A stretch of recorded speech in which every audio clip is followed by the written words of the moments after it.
एक लापरवाही से गिरा हुआ लॉकेट, और खुल गई काल की नींद।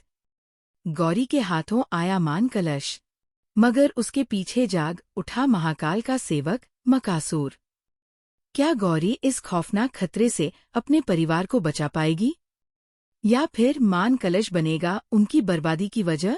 वीडियो शुरू करने से पहले कृपया हमारे चैनल को लाइक और सब्सक्राइब करें और लेटेस्ट अपडेट्स कभी मिस न करें। इसके लिए बेल आइकन दबाना न भूलें। अब चलिए वीडियो शुरू करते हैं। गौरी से गलती से एक लॉकेट गिर जाता है, जिससे मकासुर जाग उठता है। घबराकर गौरी मान कलश उठाती है और वहां से भाग निकलती है। मकासुर उसके पीछे दौड़ता है, लेकिन उसे पकड़ नहीं पाता। इसी बीच विहान को तेज दर्द होता है और वह अपने भाइयों से कहता है कि उसकी देखभाल करें। वह भरोसा दिलाता है कि वो जल्द लौट आएगा, लेकिन चेतावनी देता है कि अगर वो नहीं लौटा तो गौरी को बहुत दूर भेज देना। अरुण और हर्ष विहान से हुए दर्द के लिए गुस्से में उस पर हमला कर देते हैं। इसके चलते हृदया मणि विहान के शरीर से बाहर निकल जाती है और दवांश जाग उठता है। दवांश हैरान होकर अपने हाथों में हृदया मणि पाता है और जानता है कि रिश्वा मान कलश लेने गई है और उसे रोकना होगा। गौरी कुएं से मान कलश लेकर बाहर आती है, जबकि दवांश उसकी खोज में निकलता है। कलश देखकर दवांश हृदया मणि फेंक देता है और गौरी को चेतावनी देता है कि उसने मकासुर का खजाना चुराया है और उसे जगा दिया है।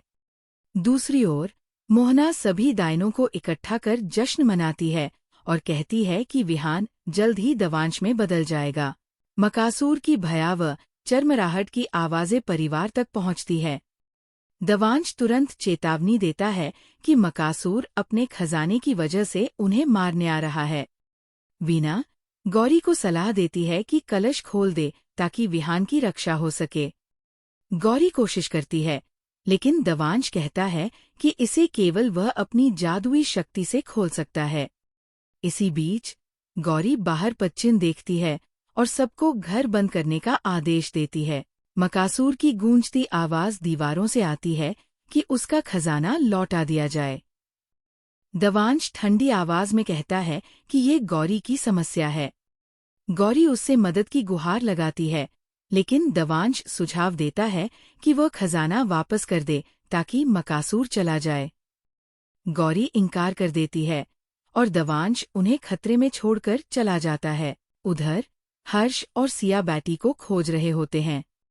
हर्ष की बेचैनी साफ दिखाई देती है, जबकि सिया अपने मन की जलन छुपाती है।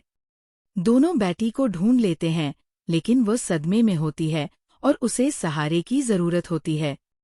सिया खुद उसे संभालने का जिम्मा लेती है। घर पर अरुण गौरी को बताता है कि हर्ष और सिया समाधान खोज रहे हैं। गौरी एक प्राचीन किताब पढ़ती है और सबको कहती है कि घर के सभी पानी के नल बंद कर दें।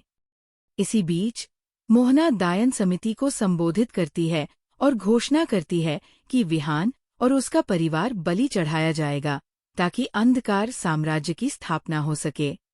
वह केसर की शक्ति दिखाती है और एक ऐसा अस्त्र बनाती है जिससे रिश्वा की मृत्यु होगी। वो कहती है कि रिश्वा अपनी ही परिवार की शक्ति से मारी जाएगी।